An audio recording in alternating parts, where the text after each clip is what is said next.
Almost, yep, now. So, Sally, you are live. Go I ahead. am so grateful. Thank you. Thank you, Carmel. Thank you so much for this opportunity. I am so grateful to be with you and through this marvelous technology to be able, from distances all over the world, we can share and communicate and share things that will bless and lift and help and inspire us. I am grateful to be a woman. I'm grateful for the variety of sisters I have throughout the world who I really do consider my sisters. And the great work and the great diversity we have and all that we can do. Today, I'm so excited to focus about motherhood and families and parenting.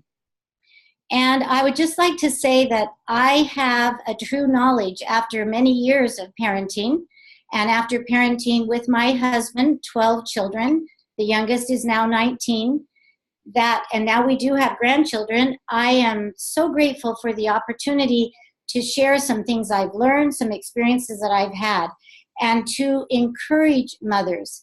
I do know that families are the most important cause of our lifetime.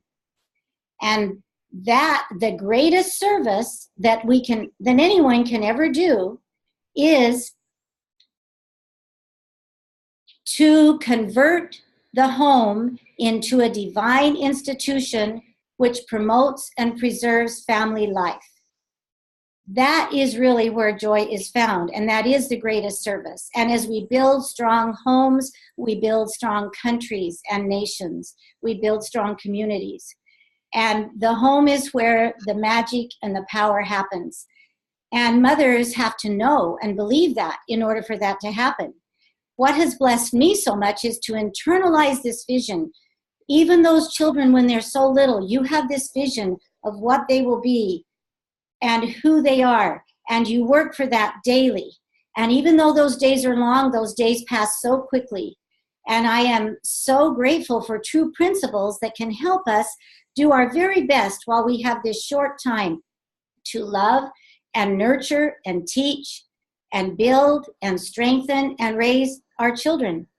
Something that I heard from a great man when I was first married with one child, and he said that a mother has far greater influence on her children than anyone else. Now listen to this. She must realize that every word she speaks, every act, every response, her attitude, and even her appearance and manner of dress affect the lives of her children and the whole family. And when I heard that, I knew it was true. And I said, that is a true principle I'm going to incorporate. What I do is important. And this was when many people in the world were not teaching or promoting through the main media how wonderful and how important my job was as a mother. And so I was grateful for that. And listen to that. Every word, every response, every act, even her attitude and manner of dress will affect the lives of her children and her whole family. And I found that to be true. I know it's true. Our responsibility is so great. We know that we can be successful. And many people don't understand this. But we can learn truth and we can apply it in our families. I really feel like this idea of the greatest service is within the walls of our own home, when we can convert the home into a divine institution that promotes and preserves family life. Now that would be the things that happen in our home. Now, this is something I wrote a while ago, actually. And when I read that statement, I want to tell you some of my thoughts about it. Actually, more of the statement says, men and women often seek to substitute some other life for that of the home. They would make themselves believe that the home means restraint, that the highest liberty is the fullest opportunity to move about at will. There is no happiness without service, and there is no service greater than that which converts the home into a divine institution and promotes and preserves family life. This is what I wrote about it, and actually a long time ago. And this is what I know is absolutely true. And I said to this response of this man who said this, I know this is absolutely true. The world teaches that the home means restraint, that the highest liberty and the fullest opportunity is to move about at will. But this is a lie. It may seem true, but it is not. The great things that we do in our homes are not published in the headlines. We are not given awards and medals, and many days, in fact, most days, there is no recognition for great deeds done and accomplishments that are taking place. That is why it is so essential to have the burning knowledge inside of you that the work you are doing as parents, as mothers and fathers, is vital and is the utmost importance. After years of raising 12 children with my husband, we can testify, we can witness to the world. We can say, yes, absolutely, this is true. We were not perfect parents, but our first priority was our family and our children. And my husband was a busy medical doctor, but when he was home, he was totally home, and his interest and priority was with the children. Now, when we have the knowledge that the home is so important, this knowledge and faith that this work is true will get us through hard days. This is still what I wrote a long time ago. It's fun to read what you wrote and you still love it years later, right? There are hard days, but they are really only as hard as we let them be, through our mind and through our faith. And we've heard talks in this beautiful conference about how we can see the vision and we can get control of things. Faith empowers us, and soon we find that because of our faith and the vision we have of what we want our family to be, we can be blessed and empowered. And we can be given strength to do and to love and to do hard things. And to meet the demands of motherhood, knowing that our attitude, our responses, and everything that we're dealing with are essential and of huge eternal consequences. Our families, it makes all the difference when they're young and 10 years out and 10 more years out. And no matter how old they get, they're affected by the things that happened in their home. So I just want to shout, hip, hip, hooray for motherhood, for fatherhood, for intentionally doing things in your home. So when a mother can have this vision and this burning knowledge inside of her, and this, it's more than knowledge. We've internalized it, and we know and we feel it's true. That's going to get us through hard days. That's going to help us see, well, today was a hectic day. Okay, so when I was a young mother, there were times my husband didn't get home for dinner, although we tried to have dinners together, and we did a lot. But even when my husband wasn't home on a night, I would try to have dinner. Well, you know what I soon found? I had 6 little children under 8. And there were more peas under the table than on the table. And I was the only adult at the table. And I thought, oh, this is not what I envisioned. This is really yucky. How am I going to do this? But guess what?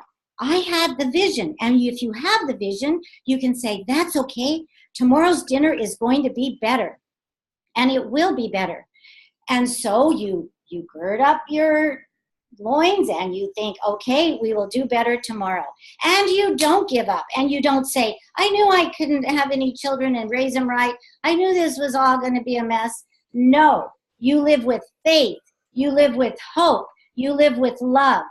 You want to have your home be what it needs to be to meet your vision of great children who are good citizens and who are productive and who are good people who will bless society. So I soon learned that it was all in my control, pretty much, how I handled it. Certainly that quote we read earlier, that was actually from N. Eldon Tanner, who one of our children were named after because this quote had such an impact on me. We named one of our children Nathan. And he said that a mother must realize that every response, every action, her attitude, all of that makes such a big difference. So then I learned that even the things that seem so tedious can be so powerful and wonderful. Like lots of diapers. You might think that is a mundane task, but I want to tell you, I have learned that it is a highly ennobling task because you are doing it with love, with conversation, with tenderness, with all the things that the little child needs and is sopping up like a sponge, much more than many people realize. And all those things are so important. So now, I think I would like to tell you 10 things to do to spend quality time with your children. The first is take time to be at the crossroads when your children are coming and going places, whether they're 6 or 16, and be there to be there be at the crossroads. And if I can tell you, if you really desire to do this, you will be able to do it. We did not have very much money. We were married a month before my husband started medical school. And it would have been easy for me to say I need to go to work. Now I realize every case is different and sometimes this can't work. All I am saying is if you try, I believe where there's a will, there's a way, because that's what we did. We learned to do other things to get some income so I could be home with the children. And I am so grateful because when you're with the children as they come and go, it makes all the difference. Second, take time to be a real friend to your children. Listen to your children, talk with them, laugh with them, spend time with them, sing with them, and spend regular time with them. And that is another thing to do if you're able to be home with your children. In my opinion, the formative years are so young that if we can wait and postpone working or larger careers, there are many advantages to doing that at a later time and not during those few formative years when your children, before they're out of the home at the age of 18 normally. The third thing is take time to read to your children. You know, there's that beautiful little saying that said, caskets and jewels and coffers of gold, you may have tangible wealth untold. Richer than I you will never be. I had a mother who read to me. And I know that's true. Reading brings so many benefits, from closeness to intelligence to words, to that they hear so many words, which is such a blessing. It's just endless. I'm going to keep moving, although there's so much we could say about each of these. Now we're going to number 4. Take time to have quiet time with your children. Tuck them in at night. Be there to tuck them in, talk to them. Those are some of the most special memories. And to be honest, when our last daughter left home about a year ago, because she was 18 and she went off to college, the things I treasured the most were, even when she was that age, going in and laying by her bed, on her bed with her, and talking to her a few minutes about the day and what she had done, and talking about it can bring up so many things when that time of night, and it's just so precious. And I hope that you will take time, because you can't get those back. And I still have a life, right? And I'm older than most of you. All I am saying is this time with our children is so special and so precious, and you cannot get it back. Use it to the optimum way you can.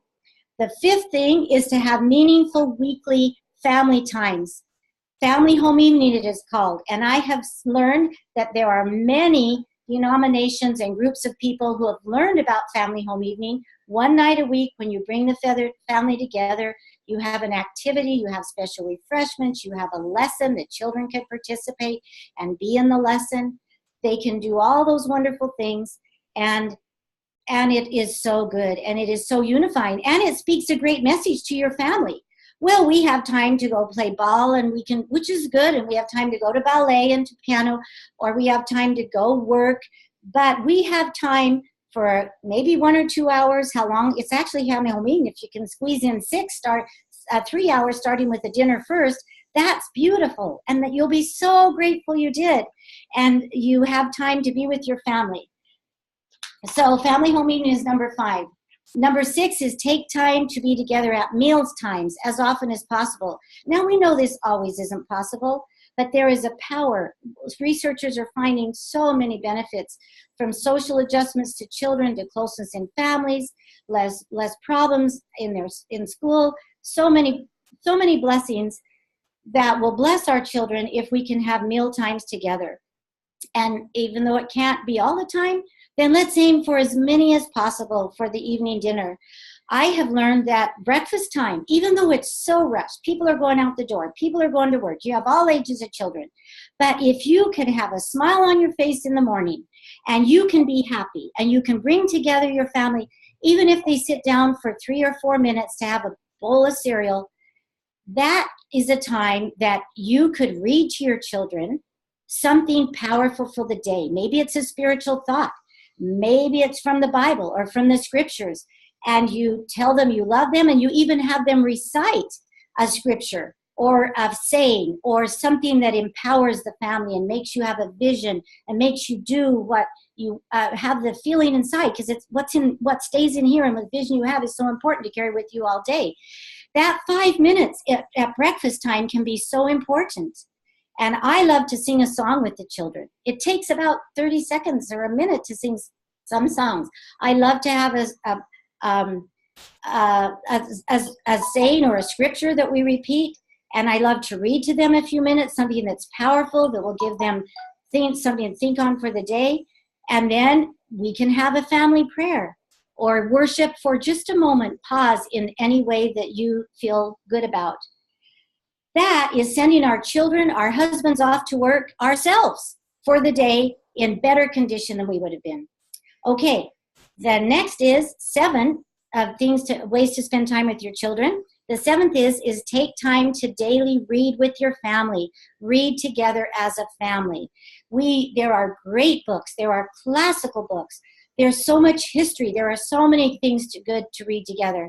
We love literature and we love books. And then make sure you take time to read something that teaches values that you want your children to learn, that will help them to be good citizens. And we love to read scriptures because they are timeless and they fortify us and they are beautiful. Number 8, take time to do things as a family. Take time to do things as a family. This would be what we could call wholesome recreational activities, that at least on a Saturday morning that you go to a family activity. If it can't be all day because there's other stuff, at least have something for a couple hours that you can go. You could bike, you could hike. If you don't have bikes, you could go on a walk.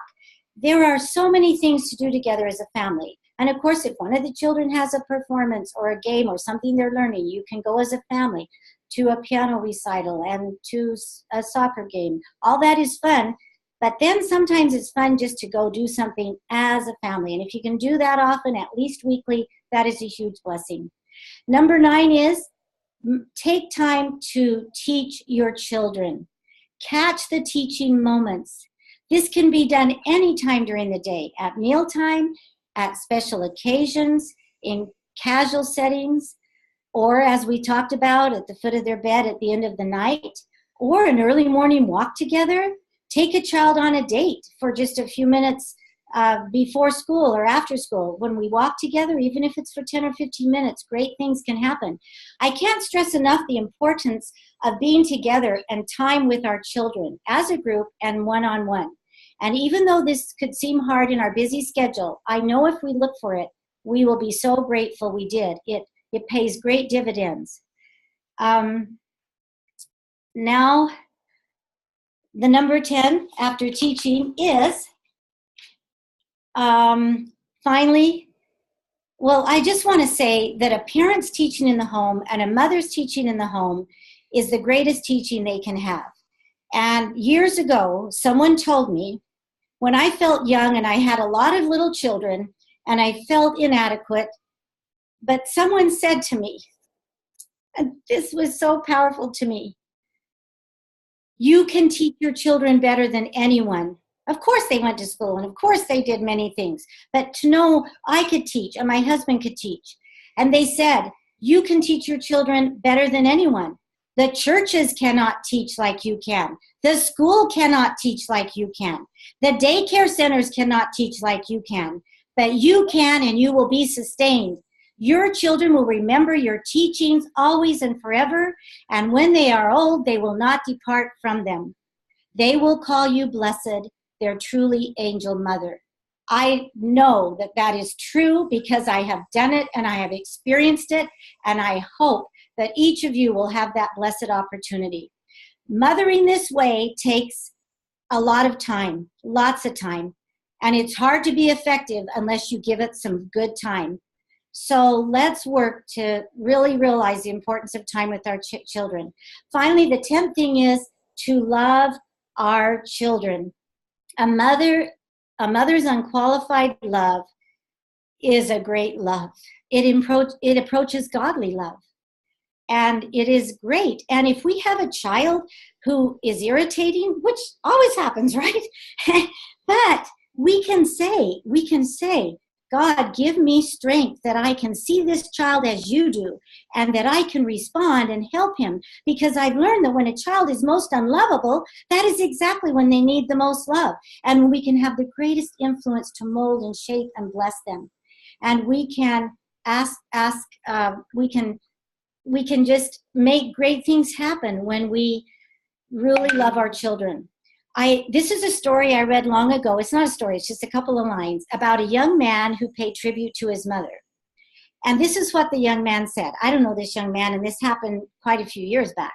But he said, I don't remember much about my mother's view, nor her social prestige, or her ideas on child training, diet, and many things. I cannot recall them. But the main thing that shifts back to me now, through the thick underground of years, is that she loved me. She liked to lie on the grass with me and tell me stories, or to run and hide with us. She was always hugging me, and I liked it. She had a sunny face. To me, it was like God and all the beatitudes that saints tell about God. And she would sing, of all the sensations pleasurable to my life, nothing can compare with the rapture of crawling up onto her lap and going to sleep while she swung to and fro in her rocking chair and sang. There are so many wonderful things we as excited women want to do in our lives, but there is a time and season when we have a powerful opportunity to bless and lift and build our children into security because of the things we do in our homes. And I know that when we do these kind of things in our homes, we will bless society. We will bless our family. We will bless our neighborhood. We will bless the countries. We will bless the nations. And this is where the power happens. I know that with all my heart and soul. And I am grateful that someone taught us, and we had this vision as young parents, because now, having raised 12 children, the youngest is 19, and they are great citizens, and they are productive, and they are serving in their communities. They are blessing other people. It is marvelous. There is nothing more to rejoice and be happy about. I am so grateful for this. Certainly, we weren't perfect in our parenting. Certainly, our children aren't perfect, but they are mighty fine because we tried, in all our imperfections, true principles. True principles of parenting work. And it's just marvelous. It's just marvelous. I can't tell you how thrilled I am. I hope some of these things have given you encouragement as mothers. I just can't say enough how grateful I am. The other thing I wanted to mention that might be helpful, I'm grateful to be a mother. I'm grateful to know things that work. I'm grateful to be able to have technology where someone who is interested can learn, because I have such a desire for other people to learn from things we have learned from, so you don't have to make mistakes for 20, 30, 40 years and then look back with regrets. So I want to say something else that I really tried to do.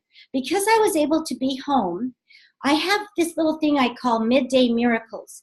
When children come home from school, and even if you homeschool or have other things, you can set a time a day when they come home that your total focus is on them. And we did many things to supplement our children's education, but they basically went to normal schools. So they would come home. So I knew that in the day, I had to try. Now, I didn't do this always, of course, but I tried to get the shopping done, the groceries done, the wash, some of the stuff, done all the stuff. So when they came in, I could greet them with a smile. I could hug them. I could have a snack for them. We could talk about the school day. We could talk how things were. We could talk about their homework.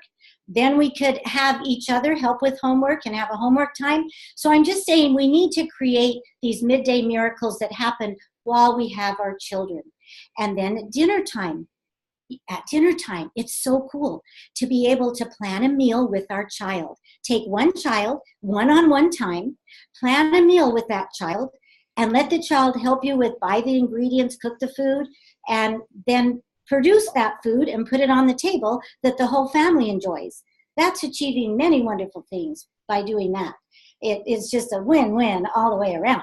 So that's another time, these afternoon appointments and these midday miracles that we have.